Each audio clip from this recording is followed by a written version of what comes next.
All right, welcome everybody.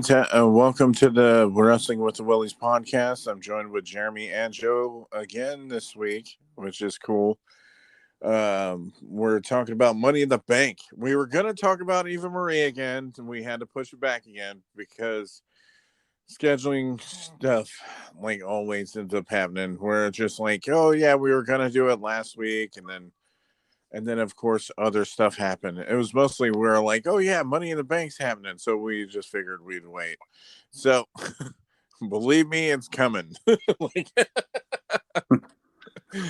But definitely this one was actually pretty, one of the better pay-per-views at least. Well, I mean, we can at least say we don't have an AEW pay-per-view this month. We only have SummerSlam to worry about, so we can put the Eva Marie in between there. So when are they doing All Out then? That's September. So okay. All in is September. Okay. Yeah. That makes sense. So they got plenty of time to build up him and Hangman.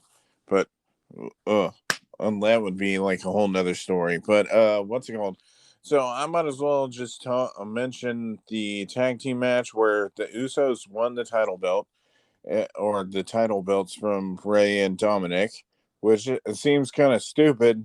I mean, I understand what they're doing, but also at the same time, it's like the tag team division, they don't do shit for.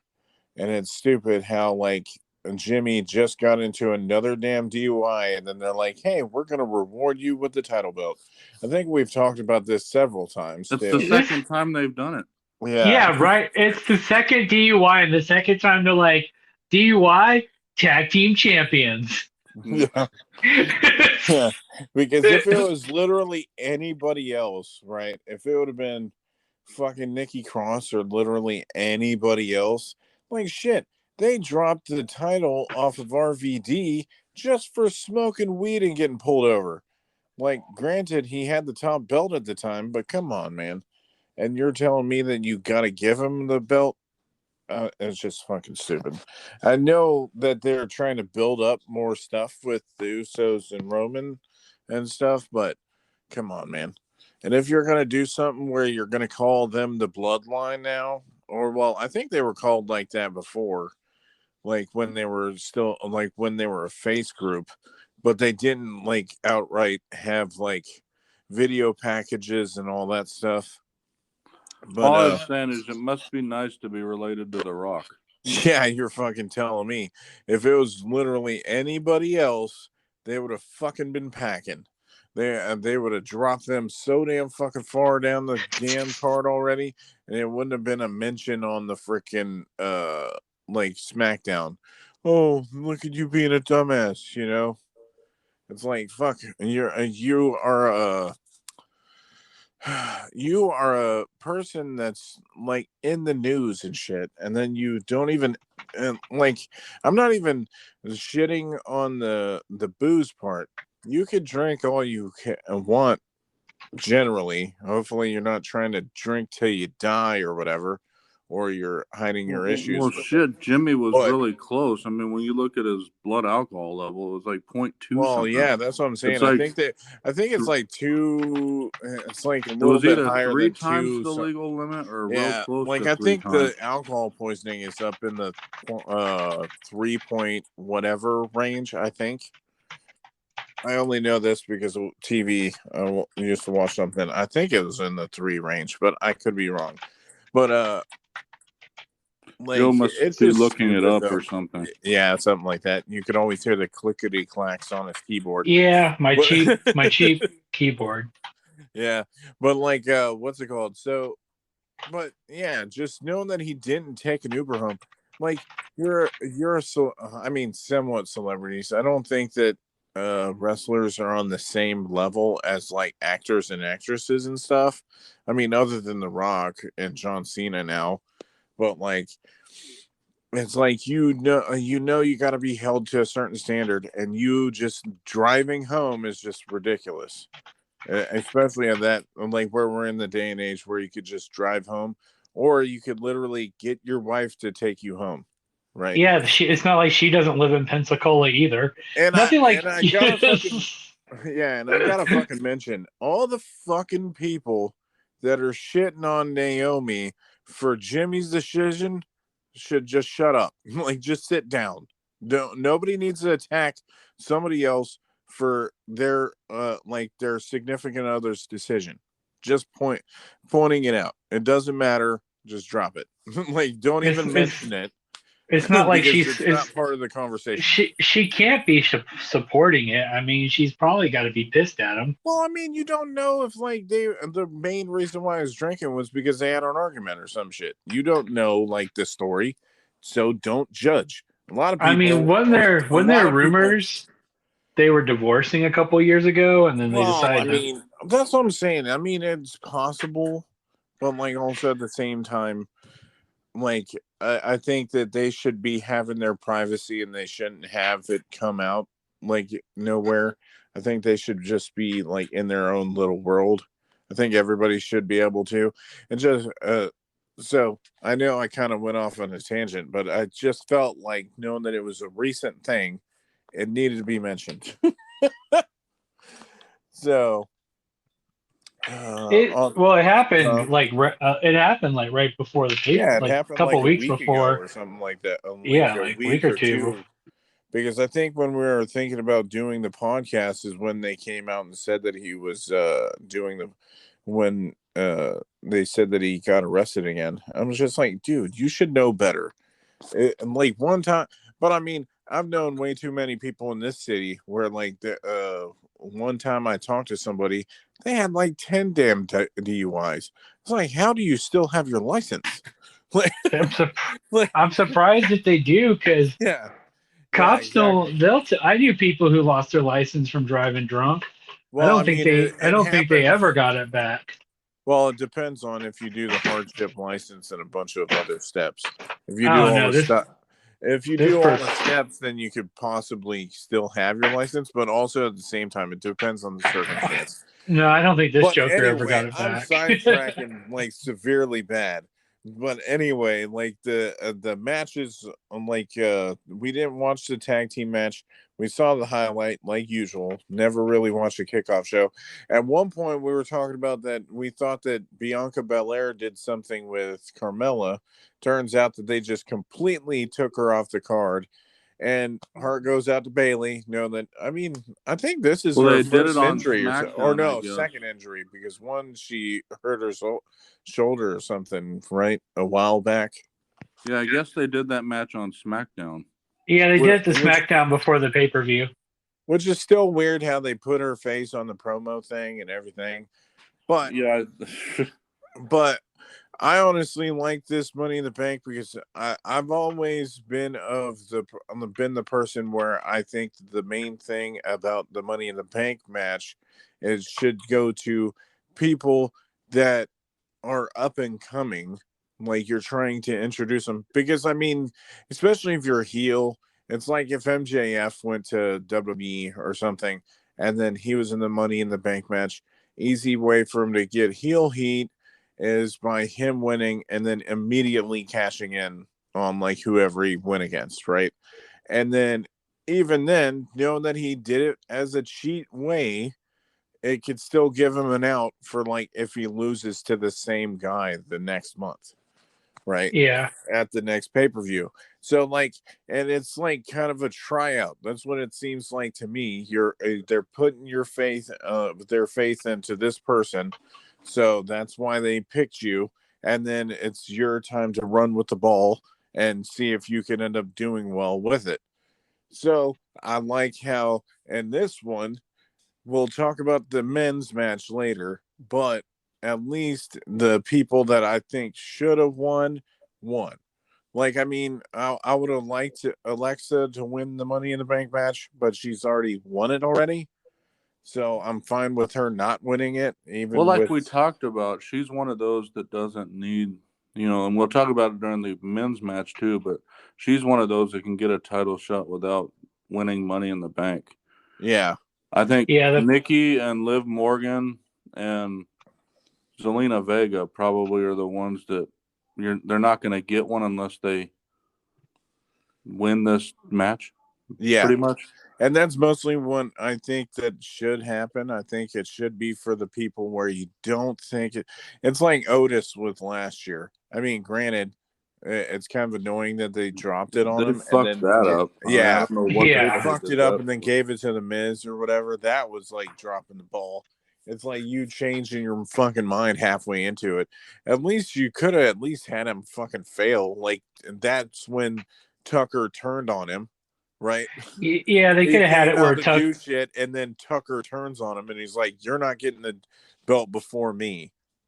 Oh, Yeah, it that told they could itself. have done that, and it was kind of like with Otis. It kind of reminds me when like they did the Emelina storyline where then she became Emma again, Oh, a shit and ton of they teasing, and then they just yeah, reverted back to what they did before.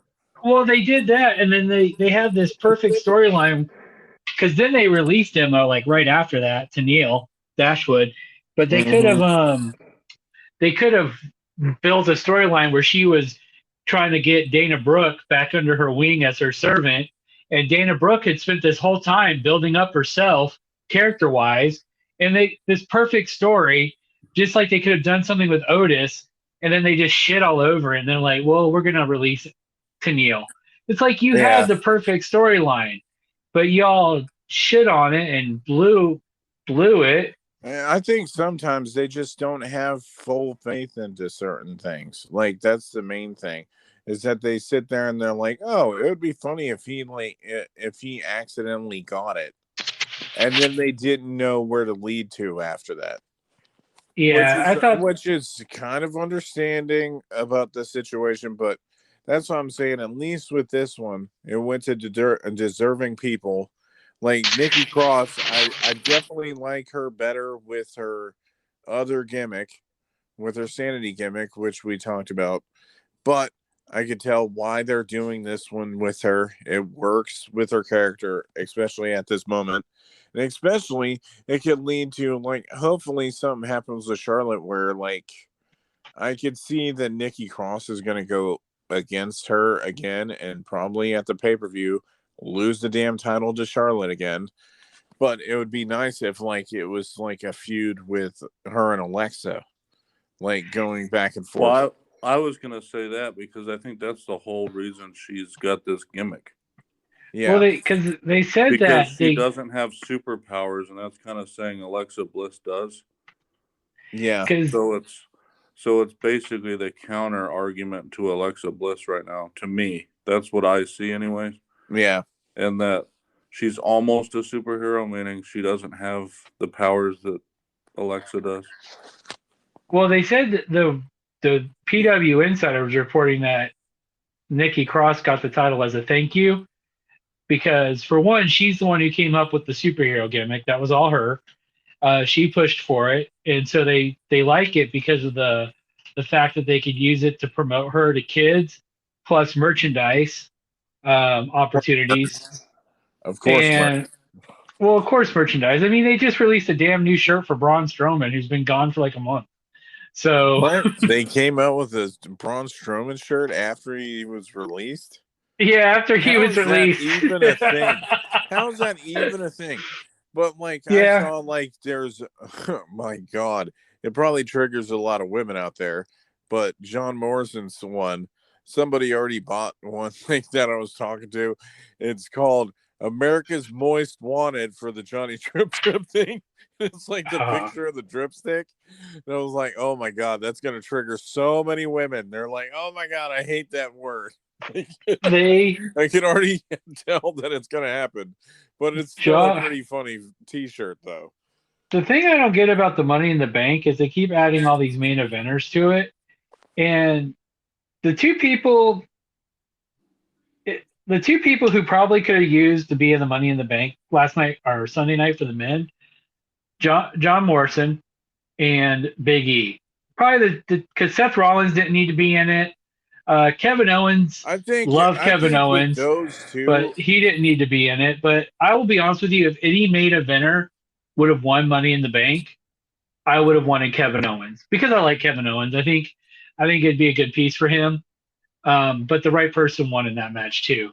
You're skipping way ahead, Joe. Yeah, because we're talking about. he was just Well, we were talking talking about about. the bank matches, so he was I know. like, I'm all just right, he saying went that. to it. Yeah. No, I'm just talking about it because we were talking about like Alexa Bliss would have been a good one to win it, but it's like.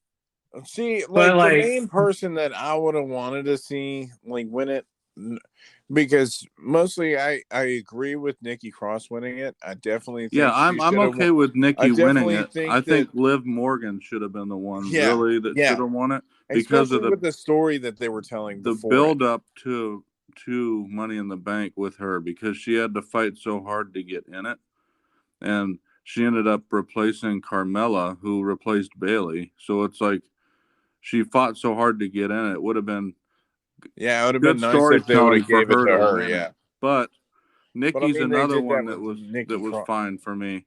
Yeah. If it would have been anybody else, it would have been a waste to me. Yeah, because Alexa Bliss, A, doesn't need it to get a title shot, and B, Alexa Bliss doesn't really need the title at this point. Well, none of the other ones really deserve to win it right now, and Zelina Vega just came back. It's like you're going to come back and then you're going to get a freaking Money in the Bank title. Yeah, you just got signed Natalia back. And Tamina, you already know that they weren't, because they already had the tag titles. Asuka and they didn't could win it and could be in the wrestling match, like go for the title anytime she wants. So really, the only same with Alexa Bliss too. All she would need to do is attack Charlotte if she wanted to, right? I mean, granted, now spoiler alert, we're talking about this after Raw, so might as well mention. Well, we could talk about it out when we talk about what happened after the Charlotte match. Then we can talk about what happened. Oh yeah, true that. Yeah. Just saying, it might be better to time it that way, because that way we can talk about the other crap in addition. Yeah, that is true. Yeah, because we can talk about the AJ match and the Bobby Lashley match. Yeah, true that. Like, this main thing to me is like, it seemed like they didn't have. I mean, we talked about how there was barely any women on there anyway on their roster, so it seems like they were just filling holes, and they wanted to put people on there that they already had storylines for. So that's why Tamina and Natalia and Asuka and stuff and Naomi were in the match. It wasn't so much that they deserved the spot or that they needed the Money in the Bank match or something like that. I definitely think Naomi's underrated compared to a lot of the women in there. But still, I mean, but she's another one based on talent alone that she could get a title shot. Well, that's what I'm saying, especially knowing that she already had a title shot. So, or she won. I think, is she a 2-time champion or just one? I think it's just. I thought she was a 2-time SmackDown. I thought she had SmackDown twice. Yeah, I think she did lose it, and then she got it again at one point. I think they dropped it to her because she did something. I forgot what, because I think Bayley won it or something at one point. Yeah, I don't remember the whole story, actually thinking back on it. Because I think she had it, and then when we were at WrestleMania 33, she won it again. Yeah, I think she had to take time off or something. Maybe it was a light injury or something. I don't remember what it was for sure.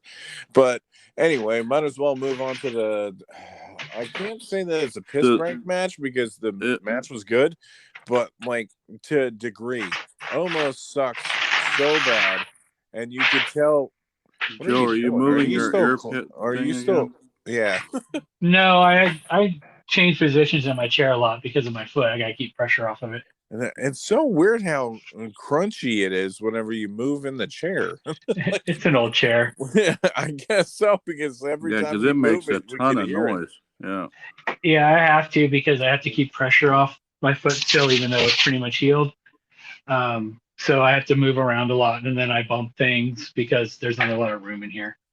So yeah. Anyway, like, the Omos sucks, man. To me, he sucks. You get rid of Braun me a great Strowman. Khali. You get rid of Braun Strowman, and you keep this loser.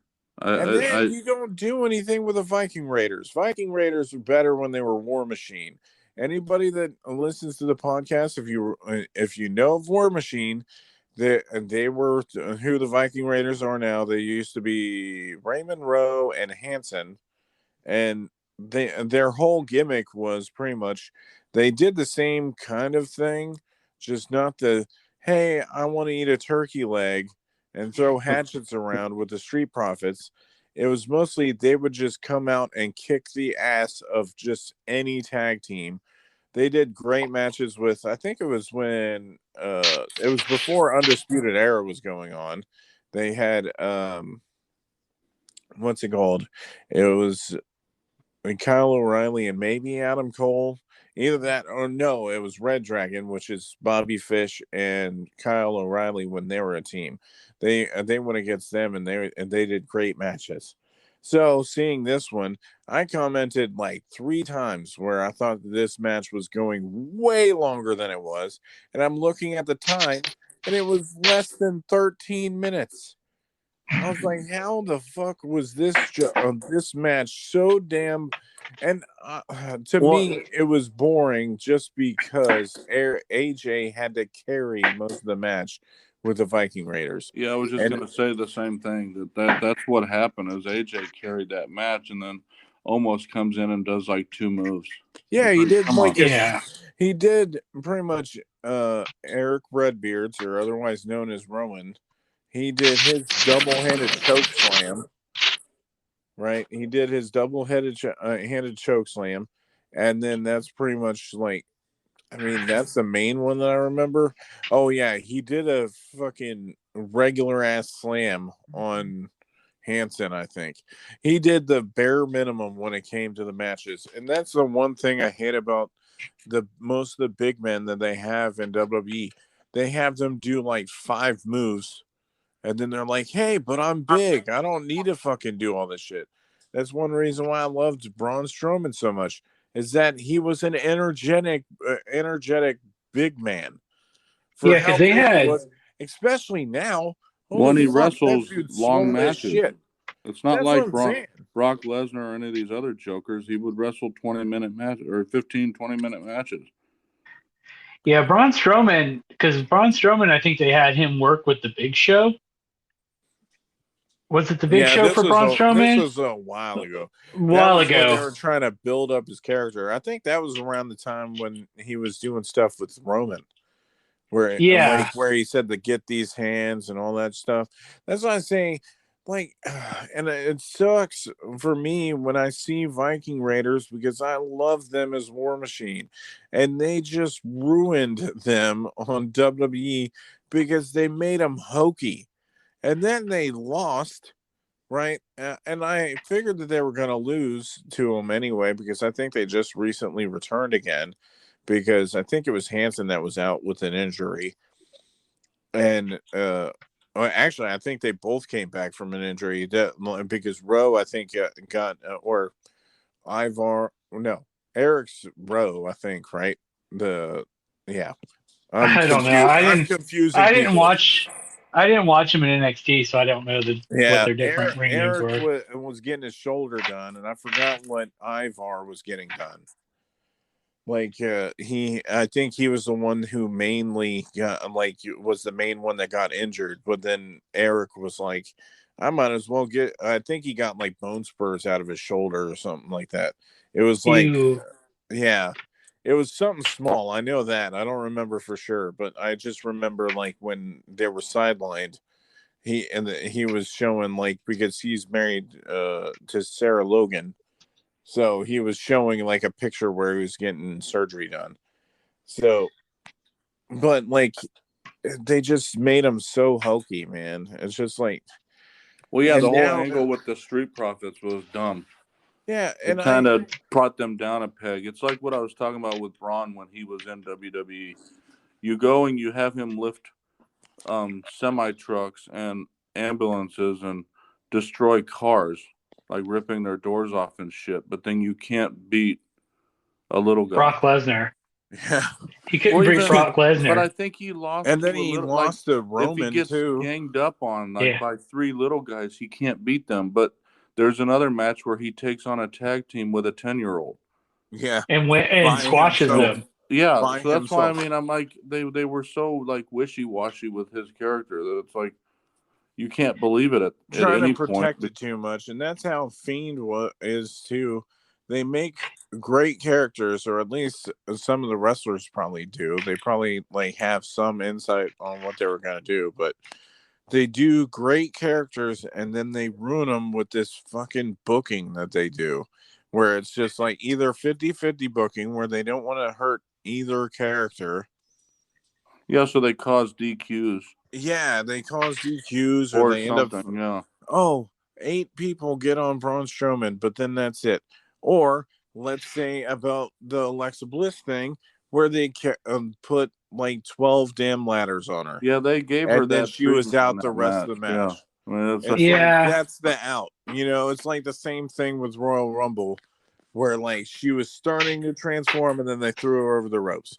It's like, don't make her this strong character that could fucking stop them and do all this shit, and then you bury them with like fucking ladders and shit. It's like, it's so old and tiring. Oh, like I was explaining, the coolest thing that could have happened during that match, which would have been pretty badass to me, was that she would have pulled the Money in the Bank suitcase down with her hand, like made it come down to her, and then she right won before that she and then right before it made it to her hands, somebody that way you intervened still keep or something. that, and I think they were going that way because she started to put her hand up when they took her out of the ring and piled her with ladders. I don't know if you guys remember that, but so I think they were leaning towards that, but they didn't. It's the same thing with the transforming thing. They kind of started with that and then they went away. Yeah. Yeah, they're just like, you know what? I'm just gonna have her fully be like that. But like at the same time, it's hard live to do this shit because you'd have to turn the lights off for a few seconds for her to be able to change outfits. Yeah, like, I think when nobody's in the arena, it's easier to do that. I think. I think with Alexa, I think they're gonna feud her with Eva Marie. Well, I think that's they were kind of doing that based on Raw. Yeah. Yeah. Fuck me. Good Lord. I got to talk about that pratfall that she did. Oh my God, that looked awful. Oh, where she faked the trip? She faked it. Yeah. Like if you're gonna do it, at least make it look like you fucking didn't mean to trip. Like it looked like she was horrible acting. And she's like, oops, but I mean, that goes into like how far I'm gonna go in on Eva Marie on the podcast. It just like doesn't fucking end. I'm just waiting for Dewdrop, which is the stupidest fucking name ever. I'm waiting for Piper to turn on Eva Marie and be like, my name's fucking Piper Niven. I definitely think that they're gonna probably allude to like her paying Eva Marie paying off Piper Niven, and that's why her name is Dewdrop. She gives her money as her protection, and then eventually she's like, you know what, fuck this, I'm out. But but that's why I want to know. It'll be nice if they explain the name because I don't get why they call her that. Yeah, it just seemed it looked like it was a spur of the moment thing. She was like, you know what, Dewdrop. And I know, but there's got to be a reason. And it's not even like dew, like how it's actually spelled, like dew, like it's raining. Yeah, it's D-O-U. Yeah, that doesn't even make sense. But I mean, they've came up with Dolph Ziggler, and then LA Knight, which we've talked about, like awful names. And it's just like, come on, dude. Like, and that's mostly what I get annoyed with. But yeah, I did not pay much attention. Just to go back to the AJ Styles match, I did not pay much attention to it. Mostly why I was like, what I did notice was that AJ carried that match, and Omos is the one that won it with one move. Which, again, that guy's trash. So I'm like, what's the point of having? And it pretty much buries the Viking Raiders because really, it's like, what are they supposed to do? They won the titles once, and then they did a bunch of vignettes about fucking turkey legs, and that's all anybody remembers. And then they're like, ho, ho, ho, and they turned them into the fucking headbangers practically. Yeah. And I'm just like, because supposedly I found this out like on a video one time. Headbangers were like a massively hated heel group when they were in like NWA or some shit. they were like hated like by like everyone. They used to like do evil shit and stuff, and then like when they went to WWE, they're like, "Hey, do the arm thing," and that's all they're known for now. So it's just like, God, it just shows like when WWE gets complacent, and that's Well, it's what I'm not saying. necessarily complacent, but it tells you the power they have. Yeah, Because they can turn your gimmick into something that it wasn't originally. yeah, Even if it hasn't really changed all that much. So you see, like I heard what you're saying. Like headbangers were doing the same stuff, but it went over differently in WWE because of the way they were playing it. And yeah, so and going into the next match, the Bobby Lashley one, yeah, to me, and we've talked about this. This is, and I know everybody loves Kofi, but the way they did this match is the way they needed to because of the way Bobby Lashley went off. And Bobby yeah. Lashley went off on Raw where he got rid of all the females and he threw he basically Threw the destroyed couches the around and MVP shit. lounge. Yeah, So he had to squash Kofi because otherwise it would make all of that moot. I just wish it was somebody else. Well, yeah, but I mean, at the same time, they could say that it was the first I think it's one of the first ones. It's not the first one where it was two African Americans that were for the title. yeah, I don't remember who the There's other only one been was. like 3 or 4 It was times. like, it might have been the Sasha Banks and Bianca Belair match where they said it was 2 African American ones, but I thought it was a different one though. But I think this was another example of it because it's typically not that way. Yeah, but that's why I was surprised. Everybody loves Kofi, but at the same time, they had to squash him. Well, and however, I'll even talk about Josh, like what they could actually do with the storylines after this, though. But what they did on Raw is exactly what I didn't want them to do on Raw. So, fucking Goldberg just comes back again and says he's next. Yeah, and that was after Keith Lee came back and lost. Yeah, I mean, I saw that. I was like, they brought back Keith Lee for him to lose to Bobby Lashley, which because I was like, had anybody do that match with him. God, man, that's if they were going to build anyone up to take it off Lashley, Keith Lee. Well, I definitely think this is my story. But you think what they did, I would do. And we won't talk. We can talk about it too. But look what they did with Karrion Kross last night. Oh yeah, I think that's building to a storyline with Jeff Hardy. Yeah, but your debut match on Raw is a loss. Yeah. And well, Jeff took away Scarlett Bordeaux. And to Jeff Hardy for that. Yeah. Well, Jeff Hardy had to cheat to win. So I get that, but why did he have to win? It didn't even have to happen. They could have literally had Karrion Kross go against literally anybody. They didn't need the Symphony of the Destruction match. They could have just had, or Karrion Kross came out during that and just destroyed both of them instead of him going against Jeff Hardy. They could have literally had Jeff Hardy go against literally anybody.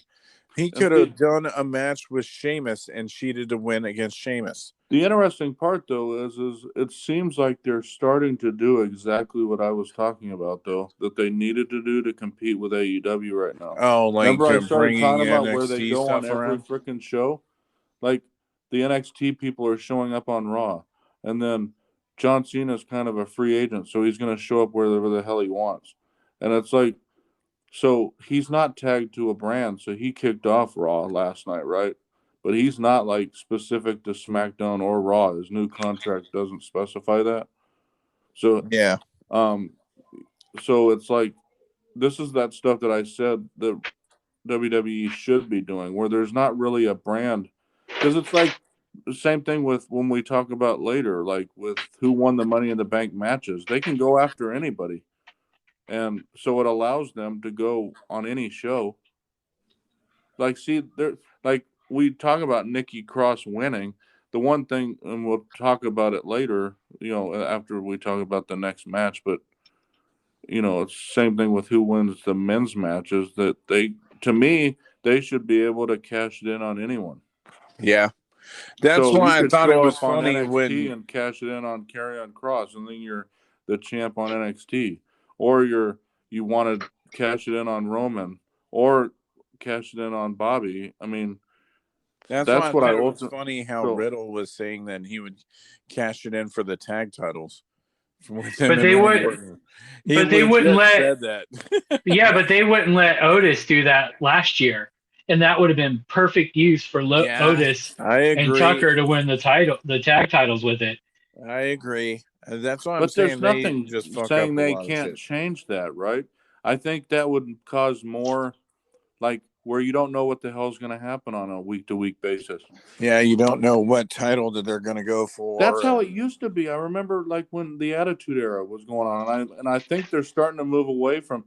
I mean, because John Cena last night called Roman Reigns an asshole, and MVP and then Charlotte said flipped bullshit. off the crowd at the pay-per-view. Well, yeah, but MVP said bullshit during his promo last night.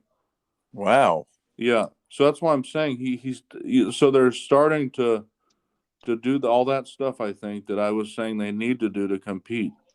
I think, and this is what they were doing in the Attitude Era. They would do whatever the hell they wanted to do.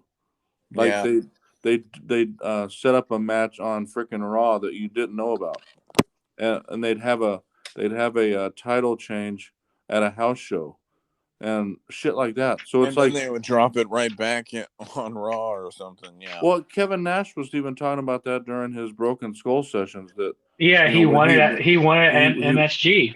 Yeah, he won the title at a house show because they were trying to get attendance up. Yep, and that was before and that was back in '95. Yeah, so they became complacent, and they became more structured, and I think it's more based around what the networks want versus what they really want to do. And I think that's where their mindset has gone lately with stuff, and I think they need to get away from that. I think they should do what the fans want, and they're going to get people out the ass watching it. If they did that, I mean, Charlotte wouldn't be in people. Yeah, Charlotte wouldn't be in every title. Yeah, Charlotte wouldn't be in every title match. Else, like literally, like it felt like I guess this is the main thing with Charlotte matches now, especially with Rhea Ripley. You could tell that they do decent matches with each other. Because, this is like the fourth or fifth time that they've wrestled against each other, maybe even more than that. Because I don't know. Just on camera, I don't know if they were on house show circuits and stuff like that doing this. Not when they started their feud. Because all the other matches, at least. From what I hear, is that they sometimes do the matches that they're going to do in WrestleMania. They lead up into it, or like for the upcoming feuds or whatever.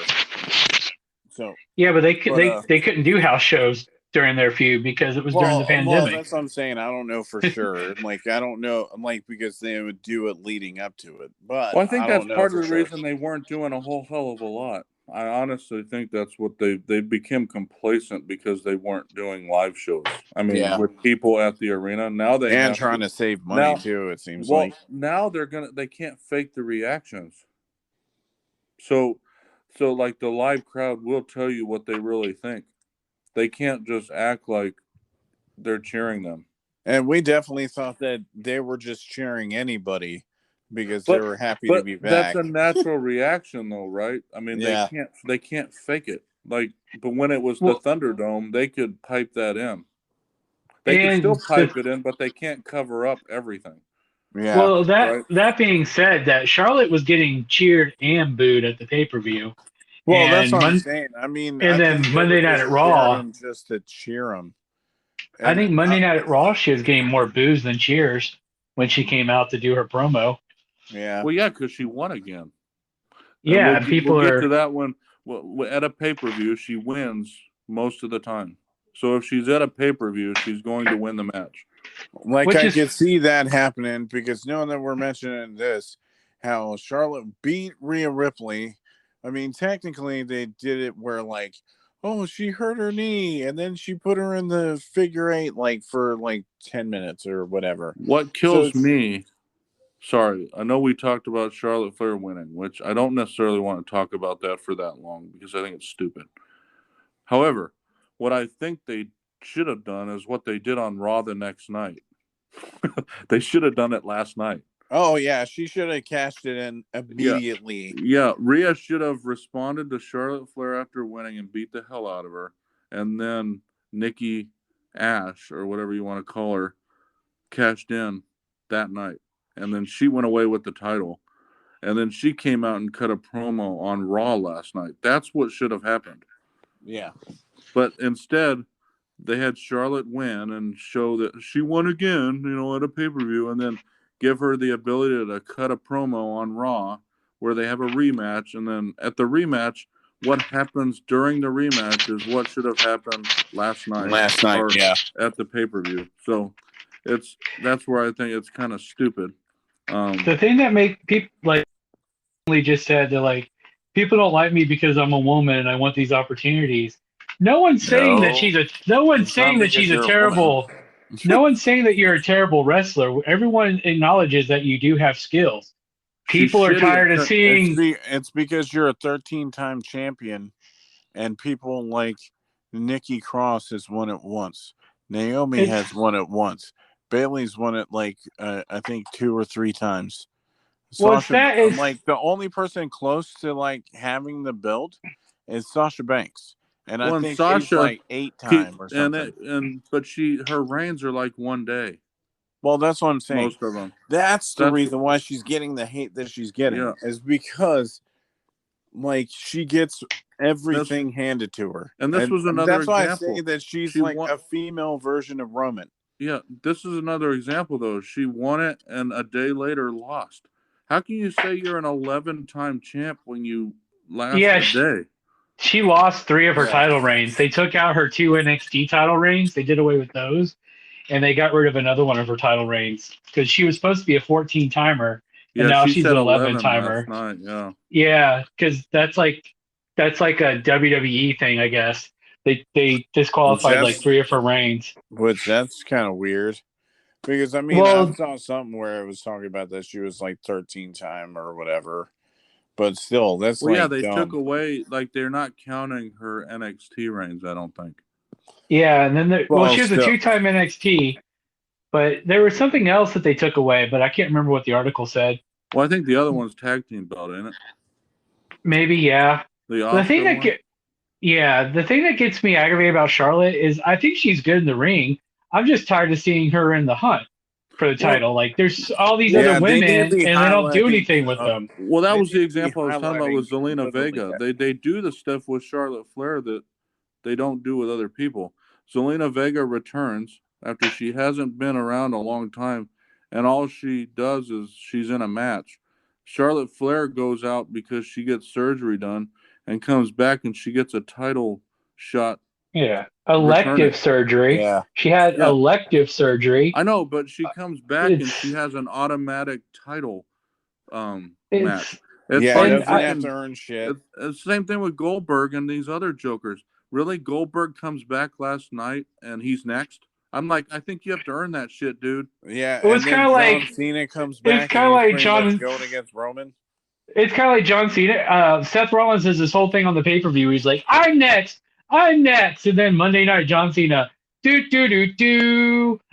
I'm next, and so now John Cena's next. It's like, why would you do the whole thing with Seth Rollins saying he's next if you're just going to plan on John Cena coming in for SummerSlam? But that's where I think in that case, Seth Rollins should fight John Cena on a SmackDown. Yeah, for the right to be next. Yeah, he probably should. Next. But Goldberg, who's he going to go against? He's 50 years old. I mean, right now, Bobby Lashley has squashed everybody else. Yeah. I mean, I don't think Goldberg's going to take the title from him. No. But okay, so not. Before you finish that, okay, men's Money in the Bank. I'm just gonna get it out of the way. This is my thoughts for what I want to see achieve. If they're doing the Goldberg versus Bobby Lashley thing, this is what I want to see happen. Big E needs right? to cash in. Big E got the Money in the Bank briefcase at that pay-per-view.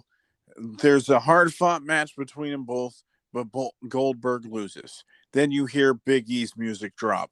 He comes out and destroys Bobby Lashley and wins that damn title. And it's mostly because how Kofi got decimated. Like, he didn't have any, he didn't get any comeuppance. He didn't do nothing. I didn't see anything where it looked like he tried to hit him at one point, but most of it was like he got 3 dominators and all this shit. Yeah, so I honestly think that's setting the way a fire. That is the way they're going with it. I hope that's the main thing that makes sense, because I don't want them to do this where he if they do it against Roman, he's just gonna drop if anything, they would probably make him lose to Roman, right. But if they do it for Bobby Lashley, especially because the rumor is that he's going to Raw again, but he's still going to be split up from the New Day, from what I hear. But that's the main thing that would make sense, is if he just goes in there and destroys him after he's done, and then he's like, "Hey, this is for Kofi." Well, like I said, the nice thing is with the Money in the Bank, having the Money in the Bank suitcase, you should be able to go after any title.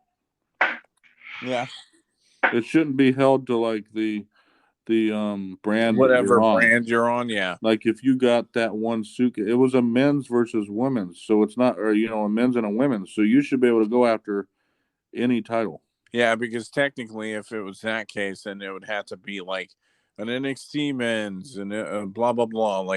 You would have to do 8 different matches or whatever. And it doesn't specify it. It says for a world championship match. So to me, he can go after Bobby, or he can go after Roman. It's the same thing with Royal Rumble now. If they win that, they can challenge anyone. So yeah, I envision that's why he got squashed. That's kind of what I was alluding to earlier, was that it's the only way it makes that work. I'm hoping Becky shows up to build a feud with Charlotte for SummerSlam, and then Nikki can face somebody else.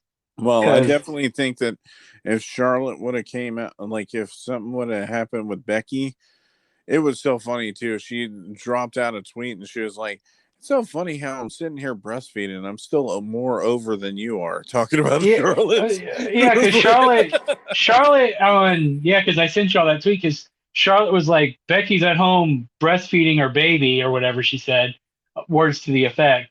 And then Becky Lynch tweets out, "I'm at home breastfeeding, but I'm still the most over woman on the roster," or something like that.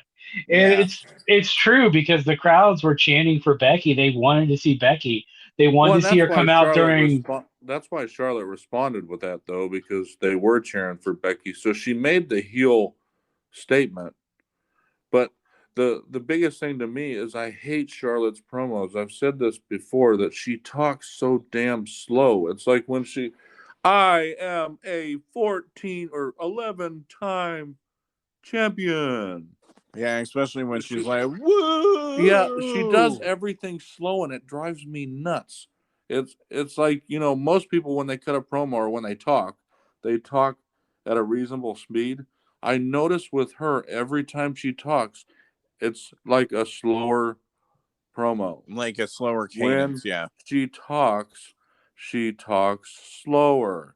And I don't know if it's a heel type of thing she's doing. Do you understand the words that are coming out of my mouth type of thing? But it drives me nuts. And maybe it's supposed to, and it's working. But, at the same time, it's painful to listen to her. But anyway, knowing that we're doing the men's Money in the Bank, anyway, I got to mention Ricochet is like the new Shelton Benjamin when it comes to the Money in the Bank matches, which I already knew that it was going to be like that. He was the man of the match. Those moves, holy shit. That first jump he did, where he jumped over the ropes, he jumped a good 10 feet. I mean, it was like, holy shit. I mean, he cleared the ropes by a good 3 feet, but then he took off, and if they would have showed him, he probably would have almost missed the guys outside of the ring. But the best move, he had two other moves. One was where he walked the rope and jumped onto the ladder. Oh, yeah. Then he had another one where the ladder fell. He jumped on top of the ropes and flipped off of them onto people outside of the ring. That made that match. And I mean, tightrope when he walked. But Kevin Owens, again, always takes the bumps. If there's anyone that takes the ladder bumps, it's Kevin Owens. If he's in the match, that fucking he's side ladder spot. Good Lord. Well, it wasn't only that one. He took the other one on the customary ladder that's like laid out across the. Oh yeah, the ring. The thing. one that's on the apron where it seems like always somebody ends up taking that spot now, and it's always puts him out of the match, and it's always him if he's in the match. These other guys don't take the bumps like he does. It's hilarious with me that Riddle was like for just the openings too, like how he was like just grooving to like every person that was coming out. Yeah, not only that, every time they cut to him, he was doing like perfect. He was grooving the whole time. Not only that, he was doing perfect RKOs. Oh yeah, yeah. He was probably another. He was another big highlight of that match. Kevin Owens in the bumps, Ricochet with the moves, like when Ricochet ran across the top rope. Like quickly walked across it, and then Matt Riddle. Those three were like the tops of that match. Like I didn't really care Morrison was cool in there too, but like he did some cool stuff too. Big E was out for a lot of it. I mean, other than like getting like finishers put on him and stuff like that. But that big ending at the end though with Seth, I was like, what is his move called? The big ending. Yeah, when he did off the top of the ladder. Yeah, that was pretty badass because Seth took it like a champ. Yep, I mean at least that's one thing I can say about Seth Rollins. I may not like him that much, but he is willing to put guys over. Yeah, definitely. Even if it's people that he doesn't like, or doesn't care for, which I mean is how it's supposed to be. Even if you don't like them, you should put them over.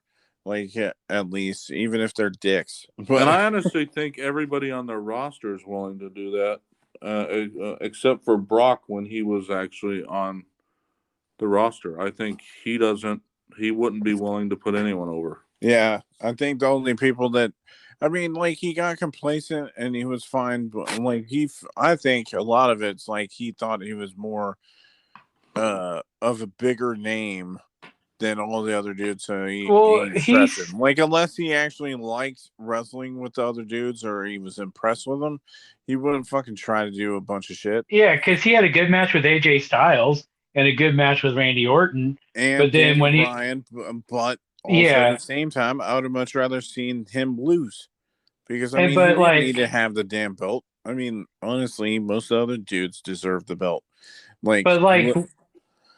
His match with Dean Ambrose, Brock didn't want to do shit. And Dean Ambrose said it on the podcast with Stone Cold and got in trouble. Yeah. Yeah, I mean, that's how it is. That's why I said the roster now, I think, is pretty good. Now, the women, I don't know if Charlotte Flair is willing to put anybody over. Yeah, the way I mean, that they've she been did it showing last night, though. I mean, you could say on Raw she kind of did because she lost to Nikki. But she did it in a way that Rhea had to basically put her out to do that. I mean, it wasn't like she just put Nikki over. Yep. She has to always look strong. And I liked how like both things were like kind of sneaky too. Like she just ran over everybody and grabbed the belt or the briefcase and ran out. Yeah, a lot of people didn't like that ending, but I did. I mean, it made sense. I mean, how many times are you going to end up doing it where, like, it's not all of them arguing about the getting the title or whatever. It's always like the men's one where, like, he did the big ending, got up there, nobody was in the ring, and he grabbed it. Like, you shouldn't have to do that every single time. I'm not saying I'm saying other people didn't like it. I'm not saying we didn't. No, people were. I'm just saying, like, it's a fresh little difference to what they usually do. It was different. It was fresh. A good person won. Maybe not the one that everybody wanted to win, but at least it was someone deserving. Yeah. And I love Nick. I love her, and I love the fact that she cashed in Monday night and she won. And the when she won on Monday was a holy shit moment because you weren't expecting it, so it was a swerve. Well, you weren't expecting her to actually win. I was actually, if anything, expecting her to cash in and not win. That's everyone, and everyone was expecting she would try to cash in and lose. That's what everybody and all the message boards were saying.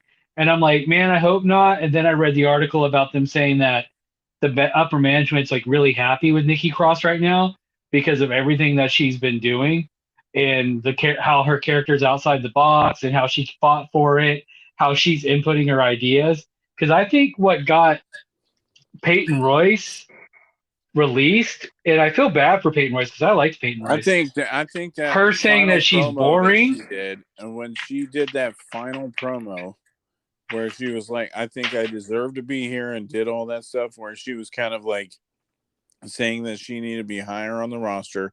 I think that's what was the nail in the coffin for her, honestly. Because I think it's when she asked her on TV at all after that promo. Like she wasn't on there, and then eventually she was gone. Well, the thing is she actually got talked to by Vince McMahon. He's like, well, what are you into? And she's like, I'm kind of boring. And so I think that soured Vince McMahon, where you have Nikki Cross, who was pitching this gimmick to management, thinking, and then they responded to that. Wasn't it Shawn Michaels or someone who wanted to step up in the company? So he barged into Vince's office and demanded a shot, and that's kind of how they got. I think a few people ended up doing that. I think that was like Shawn Michaels or something was talking about it because all these people would wait to talk to Vince McMahon, and he just barged in. Oh yeah, and I think that, but I don't remember if it was Shawn Michaels or not, or if it was somebody else. But Shawn Michaels did a lot of shit that nobody else would do. Yeah, he did. I was watching an Untold about him and the way he was back in the day. Like Kevin Nash even alluded to it. Like he would do stuff like there was a time he went out on Raw in boxer briefs and he had gauze in his pants. And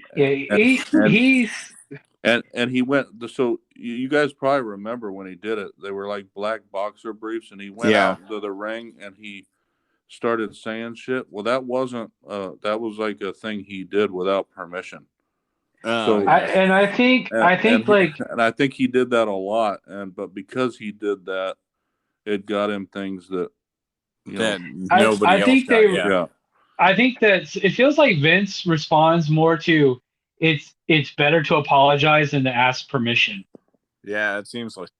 I think that's like Vince wants them to take the initiative, and with most people though. With most people, I would say it's the mid-carders that he doesn't already have confidence in, because I doubt Roman Reigns has to do very much.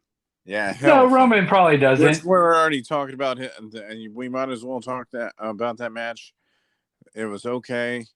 Like, to me, it was kind of boring. It was a standard Roman Reigns match. Minutes too. Yeah, but it was a standard. I'm like, that's what I was talking about. What makes it so boring to me, and it's hard for me to like be impressed by his stuff, is because it's literally the same shit that he does in every match. It's like beat for beat every damn time. And they talk about the 5 moves of doom with Cena. He literally practically does the exact same thing. Like every match is about the same, and it's so fucking boring. I wonder if that's something that they mandate, because the 5 moves of doom until he was top of the pecking order. Stone Cold had his 5 moves of doom, whatever how many they were, but that was when he reached the top. So I'm wondering if they mandate. I think it's a WWE thing, because I think they mandate that shit. Dean Ambrose would be the same way. Yeah, he would. Baron Corbin, this shit now. Baron Corbin would do the same thing. So we talk about it on almost every podcast that we would do. Like Baron Corbin would have that move where he'd slide under the rope, come back in, and then do the clothesline. Yeah, I think they have some. I think they have some traditional moves they make them hit. Then, like Dean Ambrose would have that one where he would get hit against the ropes. He would kind of flip. Yeah, the lunatic halfway. clothesline or whatever the fuck they call it. Every time, every match he had, he would do that once. And sometimes he would do it more than once. Yeah. Well, yeah. But Roman, he does. You're going to see this because it's his finishers.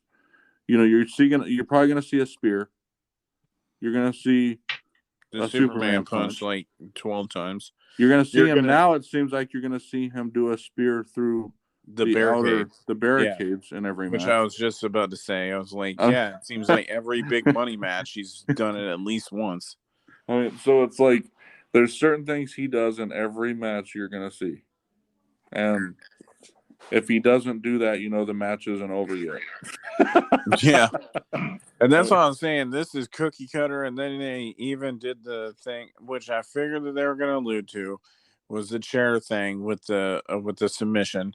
And then Seth came out, which it leads to, I guess, Seth versus Edge. But, like, that gives Edge an out why he lost. And then Cena came back. And that's what the match was. I was like, okay, I'm ready for this match to be done. Yeah, and honestly, the whole Cena return didn't make sense. It still doesn't to me. I think they were talking on Twitter or something beforehand, but like generally nobody even knew that it was happening. And then you only found out generally why he showed up. When you're gone for how long he's been gone. I mean, his last match was the Firefly Funhouse match. What? How many years ago? 36. So it's been well over a year. Yeah. Like a year and a half. So and then he returns and said, "Oh, it's because I'm tired of what Roman Reigns is doing." Well, good for you. Yeah, I know. It's like, why the fuck do you need to be on TV? It's like why do you need to be here? Still work through the ranks there, Cena. You haven't been here for a year. Acknowledge me, Cena. At least go against Seth Rollins for the title shot at SummerSlam.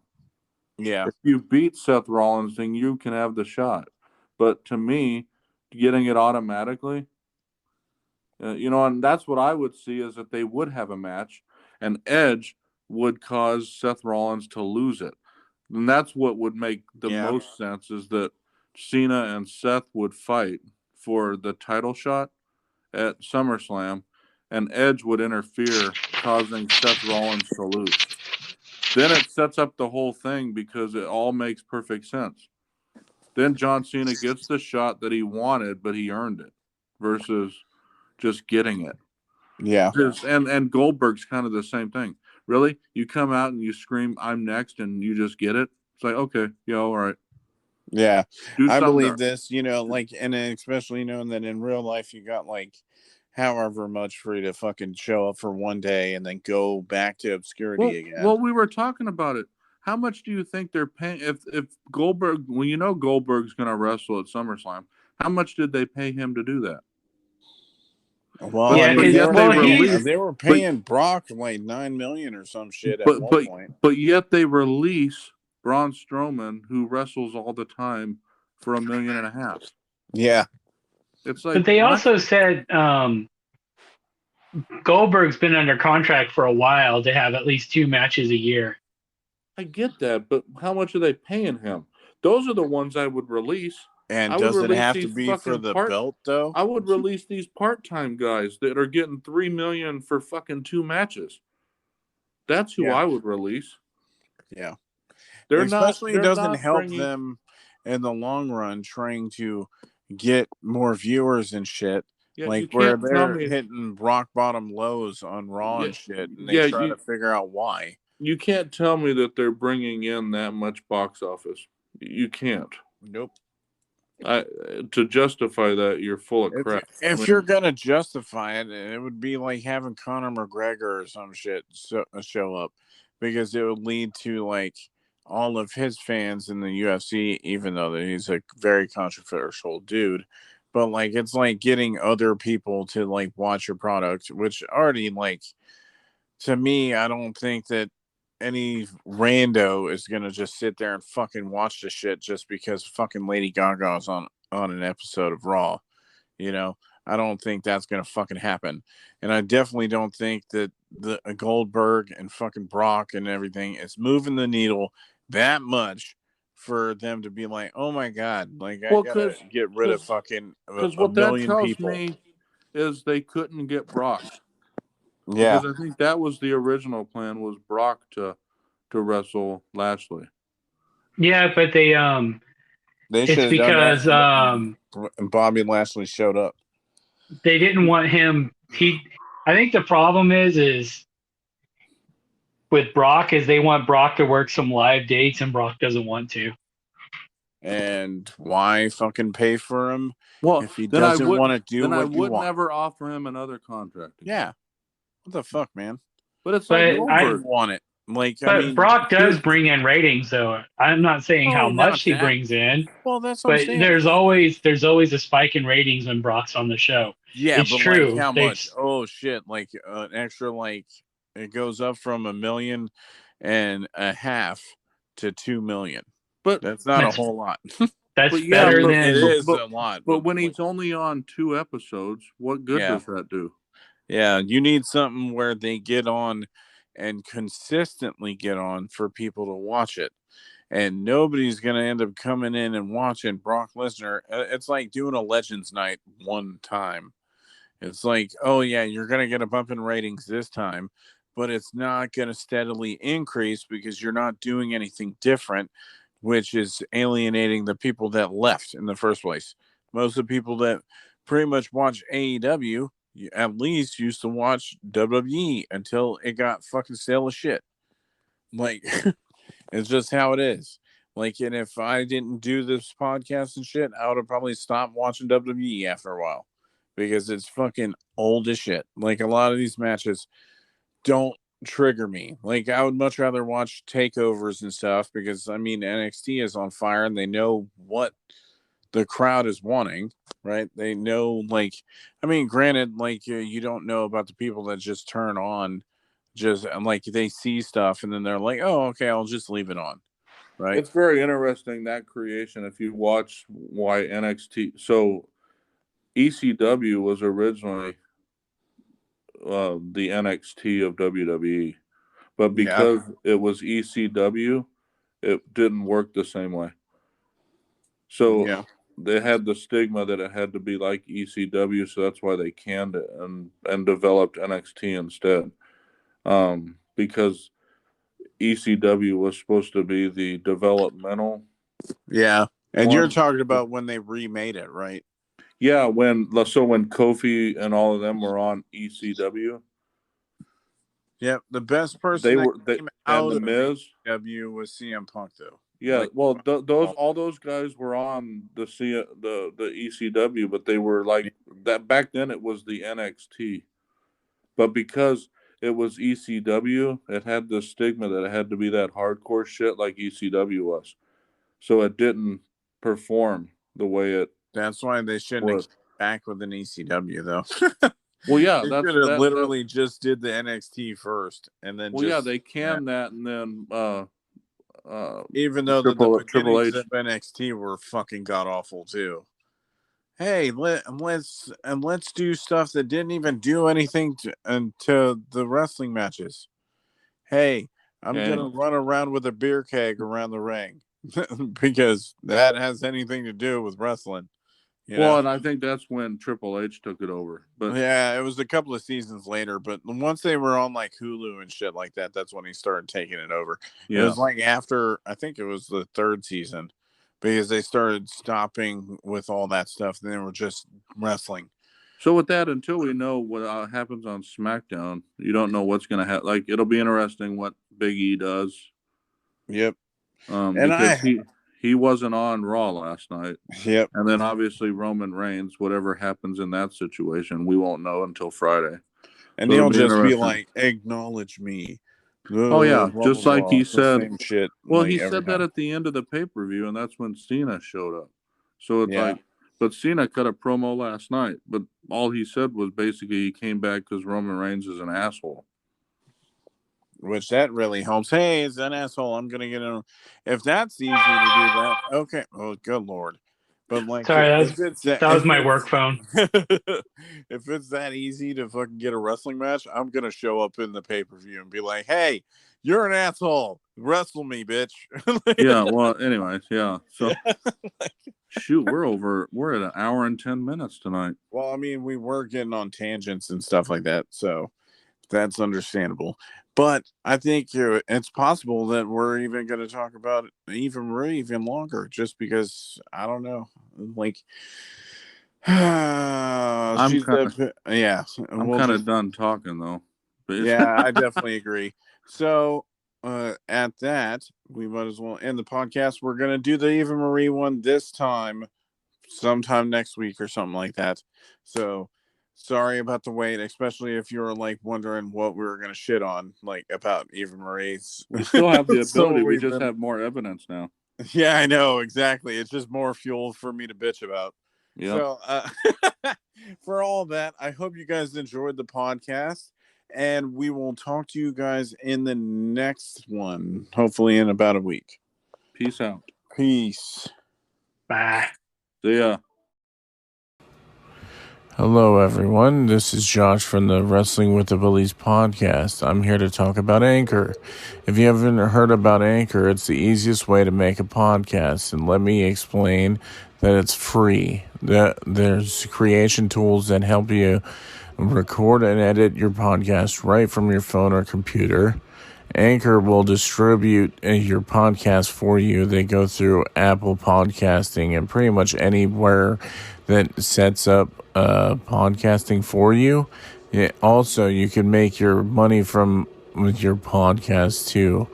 Like, and it doesn't take that much at all for you to be able to do it too. So it's everything you need to make a podcast all in one place.